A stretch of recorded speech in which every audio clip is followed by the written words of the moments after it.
Cendrillon portait-elle une paire de pantoufles en cristal ou en peau d'écureuil? Pour beaucoup, c'est évident, et le dessin animé de Walt Disney semble avoir tranché cette question. Mais ça n'a pas été toujours aussi simple. Ces chaussures ont fait couler beaucoup d'encre. Aujourd'hui, je vous propose de découvrir ce que l'on appellera la controverse de la pantoufle de verre. En français, certains mots nous posent bien des problèmes, et les homophones, ces mots différents mais qui se prononcent de la même manière, sont certainement les pires. Le mot verre en est un parfait exemple, puisqu'il a plusieurs homophones. Entre le vers de terre, la ligne d'une poésie, la préposition, la couleur et bien sûr le matériau, qui, par métonymie, permet aussi de désigner un contenant ou une partie de lunettes, il y a de quoi se perdre. Et il existe un autre homophone de verre, moins connu celui-ci, le mot ver, V-A-I-R, qui désigne une fourrure d'écureuil. C'est cette homophonie entre verre et verre qui est à l'origine de notre controverse de la pantoufle de verre. Quand Charles Perrault publie Cendrillon ou la petite pantoufle de verre au XVIIe siècle, il choisit le mot verre, V-E-2-R-E, pour décrire cette pantoufle. Et le public de l'époque accepte cette pantoufle improbable en verre, un matériau très inhabituel pour construire une chaussure. Et bien plus tard, au XIXe siècle, une polémique éclatera. Et si Perrault avait en réalité voulu dire verre V-A-I-R et non verre V-E-2-R-E?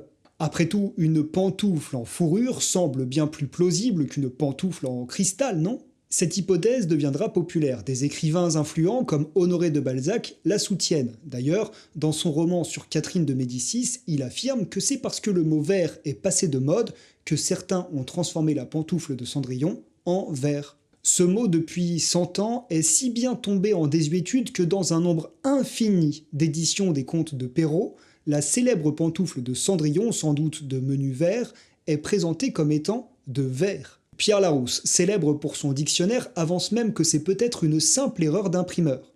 Un imprimeur aura cru corriger une véritable faute en remplaçant verre, mot qui lui était inconnu, par verre. Pour lui, c'est une mauvaise correction qui a donné naissance à la chaussure en verre de ce conte de fées. Peut-être même qu'il s'agit là d'une erreur de Charles Perrault lui-même. Après tout, ça arrive à tout le monde de se tromper. Et puisque Perrault s'est inspiré d'histoires folkloriques pour écrire ses contes, des histoires que l'on transmet oralement depuis des générations, des histoires qu'on raconte attablées dans une taverne à la lumière d'un feu de cheminée, des histoires qui, puisqu'elles ne sont pas écrites mais dites, laissaient toute sa place au doute quant à l'orthographe du mot verre.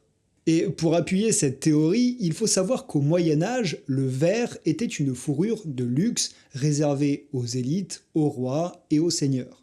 Imaginez que Cendrillon ait chaussé une pantoufle en fourrure d'écureuil, ça aurait symbolisé non seulement son élégance, mais aussi sa légitimité à épouser un prince, comme si, en portant ce symbole de noblesse, elle révélait sa véritable destinée.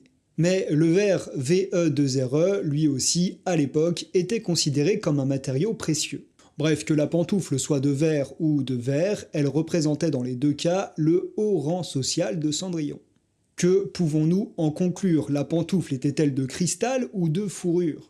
Tout porte à croire que Charles Perrault savait exactement ce qu'il écrivait en choisissant une pantoufle de verre VE2RE. D'ailleurs, aucune mention de pantoufle en fourrure d'écureuil n'apparaît avant le XIXe siècle. Cette théorie de la pantoufle en verre VAIR est probablement née de l'imaginaire d'auteurs plus tardifs. C'est une hypothèse intéressante mais sans véritable fondement, et personne à l'époque de Charles Perrault ne semble s'être posé la question. Mais imaginez un instant que cette rumeur ait changé le conte de Perrault. Cela aurait effacé l'objet le plus emblématique de l'histoire de Cendrillon. Une perte conséquente, un acte de vandalisme littéraire. Finalement, heureusement, c'est bien la pantoufle de verre VE2RE qui a gagné. Malgré son apparente fragilité, elle a traversé les siècles. Elle incarne non seulement la noble destinée de Cendrillon, mais aussi la magie du merveilleux. Elle montre que tout est possible dans le monde du conte. Merci d'avoir suivi cette vidéo et bonne journée!